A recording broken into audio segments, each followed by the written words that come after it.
श्री गौरव गोगोई।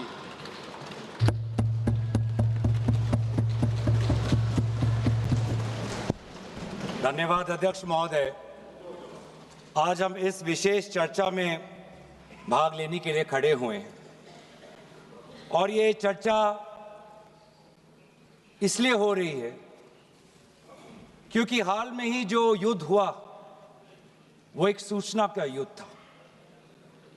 एक प्रकार से हम पड़ोसी देश और दुनिया भर को सच्चाई की सूचना देना चाहते थे और कुछ ऐसे ताकत थे, ऐसे शक्तियां थी जो भ्रम का सूचना सारे देश में, सारे दुनिया में फैला रहे थे। और इसीलिए इस चर्चा का विशेष मांग ये है कि आज सच्चाई सदन में आनी चाहिए। सच्चाई पहलगाम की आनी चाहिए, सच्चाई ऑपरेशन सिंदूर की आनी चाहिए, सच्चाई विदेश नीति की आनी चाहिए। और यही आज हमने सूचना का जो युद्ध की बात हम कर रहे हैं वो आज हमने आदरणीय राजनाथ सिंह के भाषण में सुना। बहुत से सूचनाएं दी उन्होंने, बहुत से जानकारी दी, लेकिन रक्षा मंत्री होने के नाते ये नहीं कहा कि पहलगाम में दहशतगर्द कैसे आए। ये नहीं कहा कि बेसारन में जहां पर 1000 लोग जाते हैं, खुशियां मनाते हैं, कैसे 5 दहशतगर्द वहां पर जाकर 26 लोगों की गोलियों से छलनी करते हैं। ये सूचना रक्षा मंत्री ने नहीं दी। यही है सूचना का युद्ध कि इतनी जानकारी देते हैं कि कभी कभी सवाल पूछना भी भूल जाते हैं। और आज ये है हमारे विपक्ष का कर्तव्य कि हम सवाल पूछेंगे देश हित में, राष्ट्र हित में। आज देश ये जानना चाहता है कि वो 5 दहशतगर्द कैसे घुसे और उन दहशतगर्दों का भी मकसद था। पाकिस्तान से आए हुए वो दहशतगर्दों का क्या मकसद था? उनका मकसद था कि जम्मू कश्मीर की अर्थव्यवस्था को तनाव करना, विनाश करना। उनका मकसद था कि भारत देश में एक सांप्रदायिक वातावरण का जन्म देना। उनका मकसद यह था कि भारत और पाकिस्तान का एक हाइफिनेशन होना, यह था उनका मकसद। लेकिन सर, मुझे दुख है कि आज राजनाथ सिंह जी ने सैनिकों की बात तो की, लेकिन जो हमारे भारत की जो आवाम है, जो जनता है, जिन्होंने पाकिस्तान के दहशतगर्दों का पूरी जो मंशा है उस पर उन्होंने पूरा नकारा और हम एकजुट रहे। मुझे भारतीय होने का गर्व है। हमने देखा बेसारन में कि किस प्रकार से जम्मू और कश्मीर के लोगों ने पूरे देश भर से आए हुए जितने भी पर्यटक थे उनकी मदद की। हमने ये देखा कि किस प्रकार से देश भर के जो पर्यटक जो जम्मू कश्मीर में थे उन्होंने अपने जम्मू कश्मीर के भाइयों को धन्यवाद दिया। हमने ये भी देखा कि कैसी एक विधवा हिमांशी नरवाल ने कहा कि मैं नहीं चाहती कि मेरे जो पति जिसको लेके आज राजनीति हो रही है उसके शव पर देश में हिंदू मुसलमान की राजनीति हो, मैं नहीं चाहती। यह है हमारी देश की संस्कृति और यह था मंशा पाकिस्तान का। और मैं ये भी गर्व महसूस करता हूं कि सारे विपक्षी राजनीति दल हम सब एकजुट होकर, राहुल गांधी जी ने एक साफ साफ कहा कि हम सरकार के साथ हैं और सरकार को पाकिस्तान को एक ठोस मजबूत कदम देना ही पड़ेगा। लेकिन देश ये भी जानना चाहता है, वे 26 लोग जो जिनके परिवारों में आज कोई गुजर गया, वे ये भी जानना चाहता है कि 100 दिन गुजर गए और वे 5 दहशतगर्दियों को यह सरकार पकड़ नहीं पाई।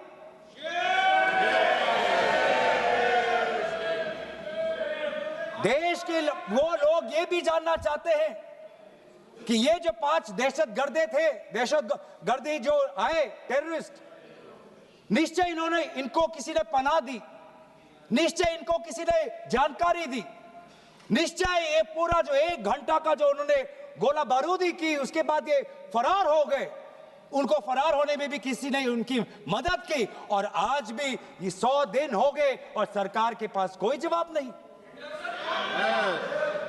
आज आपके पास ड्रोन है, आपके पास पेगासस है, आपके पास सैटेलाइट है, वहां पे सीआरपीएफ है, वहां पे बीएसएफ है, वहां पे सीआईएसएफ है, वहां पे आदरणीय गृह मंत्री कुछ दिन पहले ही गए थे पूरा रिव्यू लेने के लिए, और आप किसी को पकड़ नहीं पाए। ये कैसी है, ये कैसा बंदोबस्त? आपने कहा कि आर्टिकल 370 के चले जाने के बाद जम्मू कश्मीर सेफ है, जम्मू कश्मीर में आइए, लोग आए, लोगों ने अपने आप को सुरक्षित महसूस किया, लेकिन बेसारन में देखा कि कितने वो निहत्थे थे, कितने वो असहाय थे कि लगभग 1 घंटा लगा एक एम्बुलेंस उनके पास पहुंचने के लिए।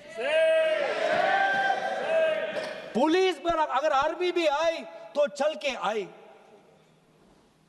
और सर, मैं वो नजारा भूल नहीं सकता, एक मां और एक बेटी चल के नीचे आ रही थी, एक भारत के सिपाही को देखा और सिपाही को देखकर वो रो पड़े, खुशी से नहीं, डर से, क्योंकि उनको लगा कि वे दहशतगर्द जिन्होंने सिपाहियों का यूनिफॉर्म पहनकर वहां पर लोगों को मारा, आज वही दहशतगर्द आज पहाड़ के नीचे उनका इंतजार कर।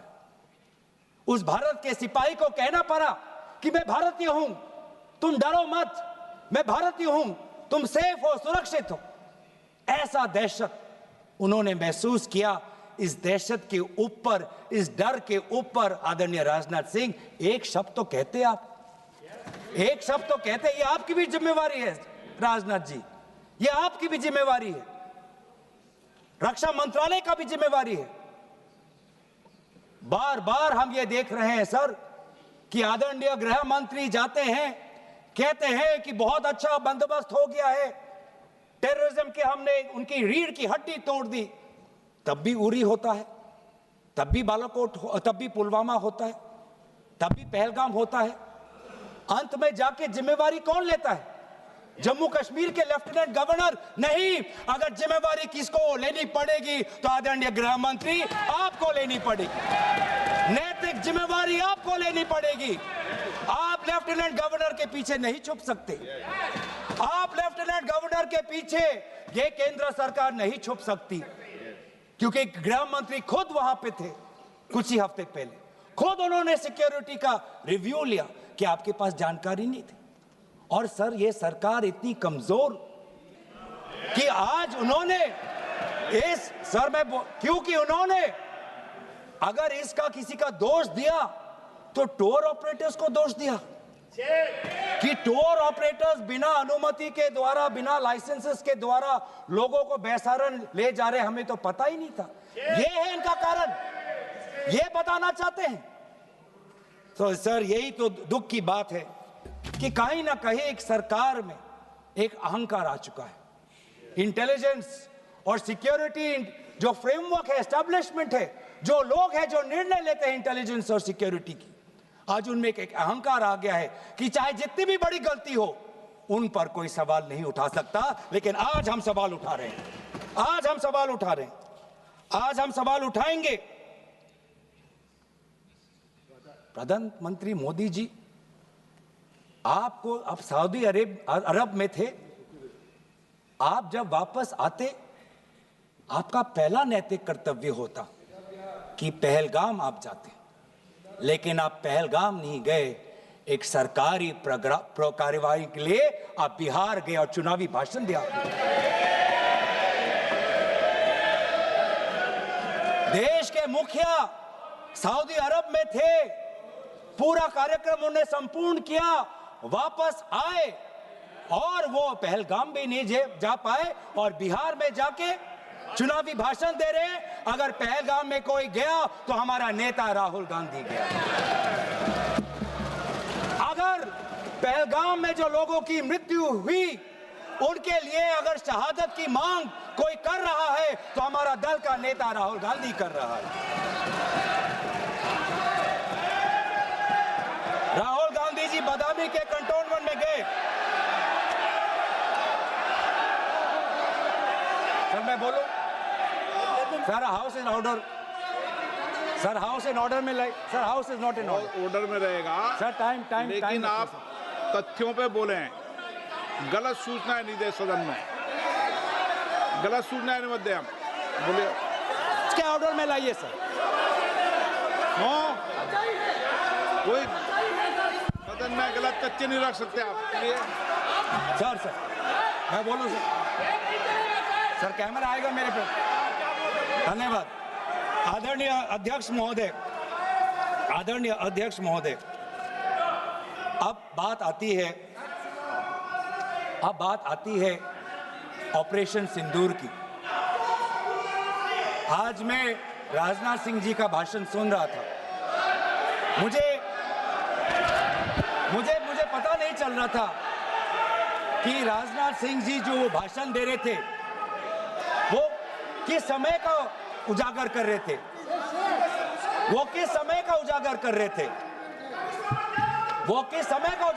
थे। क्या वो 2016 के बाद क्या उन्होंने ये नहीं कहा कि हम घुस के मारेंगे और पाकिस्तान को आज वो उनका जो भी टेररिस्ट इंफ्रास्ट्रक्चर है उसको खत्म कर देंगे? वही बातें तब की, वही बातें पुलवामा की बात की कि पुलवामा के बाद आज हमारे लड़ाकू जहाज अब गए हैं, अब पाकिस्तान अब कभी भी भारत पर उंगली नहीं दिखा सकता। और उसके बाद आज दोबारा वही बातें कर रहे हैं। कि हम घुस के मारे, हमने ये किया, फलाना किया। और ये अब भी कह रहे हैं कि ऑपरेशन सिंदूर कंप्लीट नहीं हुआ, अधूरा है, क्योंकि कल को जाके दोबारा पाकिस्तान कर सकता है। ये खुद कह रहे हैं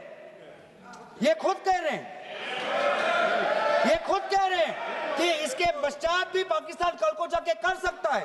तो ये ये जो सफल कैसे हुआ? फिर क्या सफल हुआ?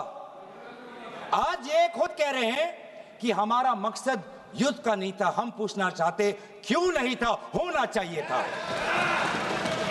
आज उन्होंने खुद कहा कि हमारा मकसद जमीन लेने का नहीं था। क्यों नहीं था? पाकिस्तान ऑक्यूपाइड कश्मीर अगर आज नहीं लेंगे तो कब लेंगे? ये उन्होंने खुद कहा कि हमारा मकसद था टेररिस्ट के इंफ्रास्ट्रक्चर पर आक्रमण करना। तो क्या हमने उरी के समय नहीं किया? क्या हमने पुलवामा के समय नहीं किया? लेकिन उसके पश्चात भी पाकिस्तान का इतना साहस कि आज उन्होंने पहलगाम में जो पिछले 20 वर्षों में हमारे भारतीय नागरिकों पर सबसे दर्दनाक अगर हमला हुआ है तो आपके समय पे हुआ है। आपके समय में उरी हुआ, आपके समय में पुलवामा हुआ और आपके समय में आज पहलगाम हुआ रहा। कुछ बातों का उजागर किया, कुछ किताबों का भी उजागर किया। ये नई प्रक्रिया है सर। हर चर्चा में आदरणीय भाजपा के नेता एक किताब उठा लेते हैं, जानकारी दे रहे थे। हमें नहीं सर, ब्लूमबर्ग को क्या जानकारी दिया? मैं पूरा पढ़ लेता हूं without editing. What is important, क्या जरूरी, हिंदी में अनुवाद करने की कोशिश भी करता हूं। मत करो। क्या ये जरूरी नहीं कि जेट गिरे, पर क्यों गिरे, क्या गलतियां हुई, वो महत्वपूर्ण है। संख्या महत्वपूर्ण नहीं सर। 35 ही राफेल है देश में, 35 ही राफेल है। अगर उनमें से कुछ गिरे भी तो देखिए सर, मुझे तो लगता है कि बहुत बड़ी क्षति हुई। 35 राफेल, अगर कुछ उनमें से भी अगर कुछ गिरे तो मुझे लगता है कि जरूरी है, क्योंकि आपको लगता है कि 35 राफेल काफी है, तो अगर कुछ गिरे तो वो भी जरूरी है। और उन्होंने उसके बाद ये कहा कि ये बात अच्छी है कि हमने अपनी गलतियों को समझा, उसको सुधरा और 2 दिन बाद हमने अपने जेट को उड़ाए और दूर से हमने आक्रमण किया। सर, ये मैं थोड़ी जानकारी चाहूंगा। हमारे पास जो हमें संदेश मिलता है कि दुनिया के सबसे बढ़िया और बेहतरीन लड़ाकू जहाज हमारे पास है, सबसे बेहतरीन पायलट हमारे पास है, तो सीडीएस को ऐसा क्या कहना पड़ा, ऐसा क्या परिस्थितियां हैं कि हमारे पायलट हमारे लड़ाकू जहाज क्लोज रेंज में नहीं जा सकते, उनको दूर से ही फायर करना पड़ता? ये क्या है? ये क्या पाबंदी है? ऐसी ये क्या पाबंदी है कि सीडीएस को ये कह रहे हैं कि हमारे लड़ाकू जहाज ने पहले दिन गलतियां की, गलतियां हमने सुधारी और दूर से हमने आक्रमण किया? क्या हम पास से नहीं कर सकते? ये जानकारी हमें दे। हम ये जानना चाहते हैं कि lieutenant general Rahul R Singh ने सदन के अंदर नहीं, सांसदों को नहीं, राजनीतिक दलों के फ्लोर लीडर्स को नहीं, फिक्की में जाके कहा, क्या कहा उसका भी मैं हिंदी में अनुवाद करता हूं कि पाकिस्तान तो सिर्फ फ्रंट पे था और पाकिस्तान के पीछे चाइना उनके पूरी तरीके से समर्थन कर रहा है।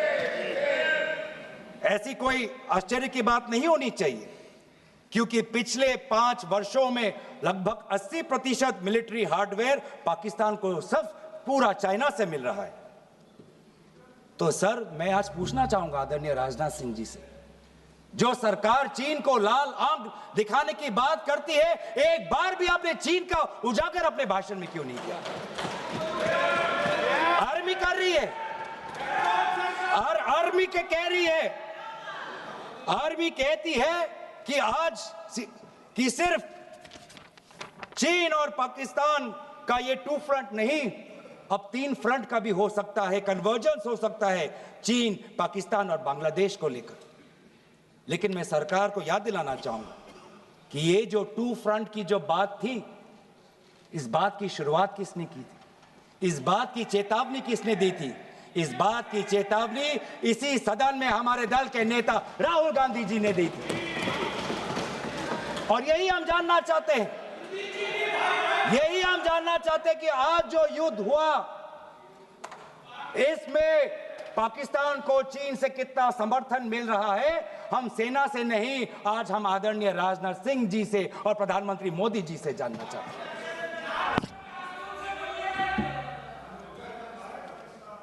और सर, इंडोनेशिया में जो डिफेंस अटैचे है, उसने तो ताज्जुब की बात कह दी। उसने क्या कहा sir? India defence attache group captain Shiv Kumar ने, हिंदी में दोबारा अनुवाद करता हूं, कि भारत ने लड़ाकू जहाज खोए तो खोए इसलिए क्योंकि कुछ मिलिट्री टारगेट्स पर आक्रमण करने पर पाबंदी थी।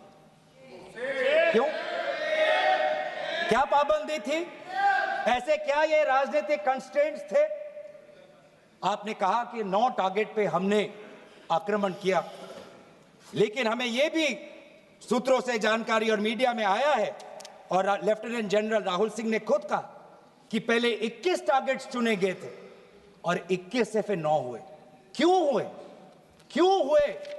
आज मैं ये जानना चाहता हूं कि पिछले 20 वर्ष में सबसे घातक आक्रमण हमारे महिलाओं पर हुआ, हमारे बच्चों पर हुआ, भारत के आत्मा पर हुई। हमने सब ने वो दहशत को अनुभव किया, हम सब एकजुट हुए, हमने पूरी तरीके से समर्थन प्रधानमंत्री मोदी जी को दी कि अब जाइए। और ऐसा एक माहौल बन चुका था कि देश किसी भी कीमत चुकाने के लिए तैयार था। पूरा देश प्रधानमंत्री मोदी जी के साथ था, विपक्ष प्रधानमंत्री मोदी जी के साथ था। और अचानक 10 मई के दिन पे हमारे राष्ट्रदूत कहते हैं कि हम पाकिस्तान पर हमला करेंगे, और शाम के 10 मई को सूचना आती है कि पाकिस्तान के साथ अब युद्ध पर हम परिणाम दे रहे हैं, सीज फायर हो गया।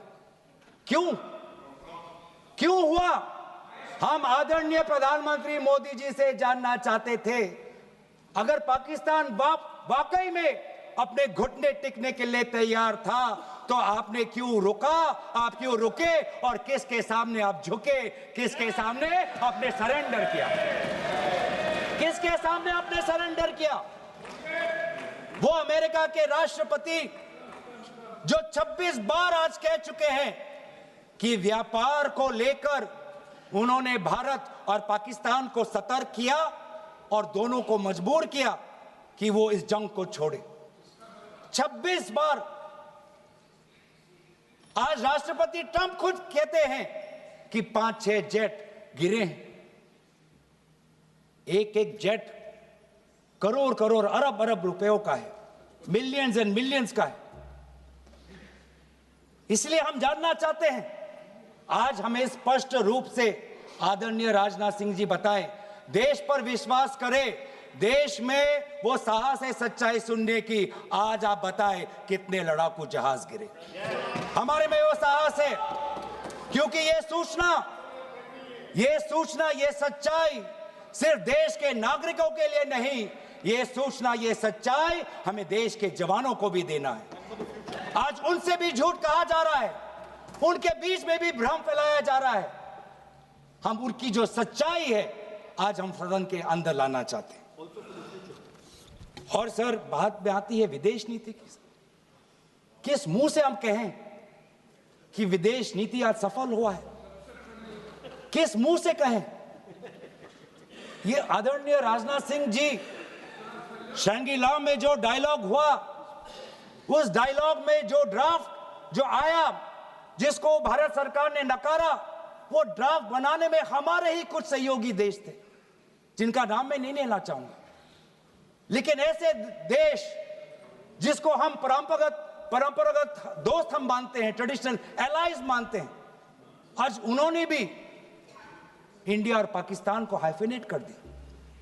और आप ये शब्दों के खेल से आप खुश हो कि ब्राजील के डॉक्यूमेंट में पाकिस्तान, ये जम्मू कश्मीर का पाकिस्तान का भी नहीं, ब्राजील के डॉक्यूमेंट में सिर्फ जम्मू कश्मीर में जो दहशतगर्दी हुई उसी की निंदा हुई, पाकिस्तान की निंदा नहीं हुई। पर आप उससे खुश हो? अगर आप उससे खुश हो तो मैं जानना चाहूंगा, जो $1 बिलियन का आर्थिक सहायता IMF ने दिया पाकिस्तान को, उस पर आपको क्या कहना है? हम जानना चाहेंगे, जो ADB एशियन डेवलपमेंट बैंक से 800 मिलियन का आर्थिक सहायता जो मिलेगा पाकिस्तान को, आज आप भारत उस पर क्या रवैया? वर्ल्ड बैंक का जो $40 मिलियन आ रहा है, और ये पैसा किसको जाएगा सर? पाकिस्तान की नेतृत्व उनकी जनता या उनकी चुनी हुई सरकार नहीं, पाकिस्तान की सरकार का जो रिमोट कंट्रोल है वो पाकिस्तान की सेना के पास है। तो ये सारा पैसा वहीं जाएगा जहां पर हमने मिसाइल गिराई। तो क्या इतना भी हम नहीं कर पाए? क्या इतना भी ताकत नहीं? क्या इतना भी विश्व गुरु में लोगों का विश्वास नहीं, देश अंतर्राष्ट्रीय नेताओं का विश्वास नहीं कि IMF का एड ना जाए पाकिस्तान के पास, वर्ल्ड बैंक का एड ना जाए पाकिस्तान के पास, ADB का एड ना जाए पाकिस्तान के पास? आप में इतना भी ताकत नहीं कि एक देश ने पाकिस्तान को टेरर स्टेट का दर्जा नहीं दिया। एक देश ने आज FATF financial action task force में, जिससे बहुत नियंत्रण पाकिस्तान पे पड़ती थी, आज उससे वो 2022 में निकल आई ग्रे लिस्ट में। क्या वो डालेंगे? तो इसीलिए आज हम ये मांग करते हैं कि सरकार अब डरिए मत, सच्चाई से डरिए मत। उस दिन भी देश सरकार के साथ दहशतगर्दी के खिलाफ खड़ा था, विपक्षी दल सरकार के साथ खड़े हैं, और आज भी दहशतगर्दी के खिलाफ सच्चाई के पक्ष में देश और विपक्ष आज सरकार के साथ। आप हमें अपना दुश्मन ना समझे, हम सरकार के दुश्मन नहीं हैं, हम अपने देश के पक्ष में बोल रहे हैं, जवानों के पक्ष में बोल रहे हैं। पर आप हमें कृपया सच्चाई देने का हमें वो सम्मान दीजिए। सच्चाई सुनने का अधिकार हमारा है, और जितने बार आप झूठ और भ्रम फैलाएंगे, हम उतनी बार आपको पूछते जाएंगे कि आपने क्या किया। और इसीलिए आज मैं खड़ा हूं, अपेक्षा बहुत की थी कि पहलगाम का उजागर होगा। आदरणीय गृह मंत्री नैतिक जिम्मेवारी लेंगे, राष्ट्रीय सुरक्षा सलाहकार नैतिक जिम्मेवारी लेंगे और प्रधानमंत्री मोदी जी कहेंगे क्यों उन्होंने ऑपरेशन सिंदूर जो अंतिम अंजाम था, हमें तो मीडिया में सुनते हुए ऐसा लगा कि हम कराची में उठेंगे। मीडिया में हमारे भारत की मीडिया जो जिनको सूचना आपसे ही मिलती है, उनका ये सुनने में लगा कि आज तो हम फतह करके ही रहेंगे, लेकिन पता चला कि नहीं, कहीं ना कहीं हमारे पैर डगमगा गए और जो अंतिम परिणाम था उससे पीछे हम हट गए। हमें पीछे नहीं हटना, हमें आगे बढ़ना है सच्चाई के साथ, लोकतंत्र के पक्ष में। इन्हीं बातों के साथ मैं अपना पक्ष समाप्त करता हूं। धन्यवाद। जय हिंद।